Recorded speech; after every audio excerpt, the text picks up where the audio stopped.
చివరి నెల అనుకుంటా 2000 చేశారు. అది కూడా వాళ్ళ కార్యకర్తలకే వెళ్ళినాయి. నేను చెప్పాను కదా, ఇక్కడ ఈ ఫర్ ఎగ్జాంపుల్ నవరత్నాలైనా ఎడ్యుకేషన్ సిస్టమ్ అయినా నువ్వు నేను నీ కులము నా కులము ఈ లెక్కేం లేకుండా అందరికీ చేసి పడే అంటుంది రాజశేఖర రెడ్డి అయినా జగన్మోహన్ రెడ్డి అయినా ఫార్ములా.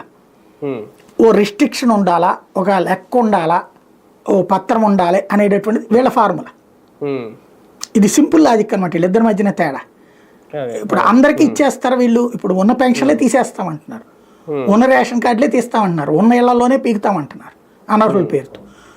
వాళ్ళు ఏమంటారు, రాజశేఖర రెడ్డి ఇదివరకు అడిగితే అనర్హులకి ఇచ్చారంటే 20% మంది ఉంటారయ్యా తిన్ని, కానీ 80% మంది వాళ్ళ వల్ల నష్టపోకూడదు కదా అన్నాడు.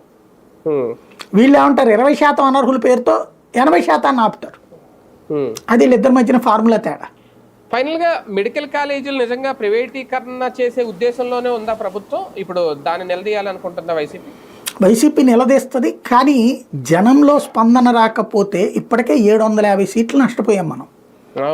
ఏడాదికి 750 చొప్పున రాబోయే ఈ 5 ఏళ్లలో దాదాపు 3,500,000 మంది డాక్టర్లు నోటికొచ్చిన ముద్ద పడేసాం మనం. ఇక్కడ దొరక్క సీట్లు ఉక్రెయిన్కి బెల్జియంకి చైనాకి పంపించుకుని బతుకుతున్నాం.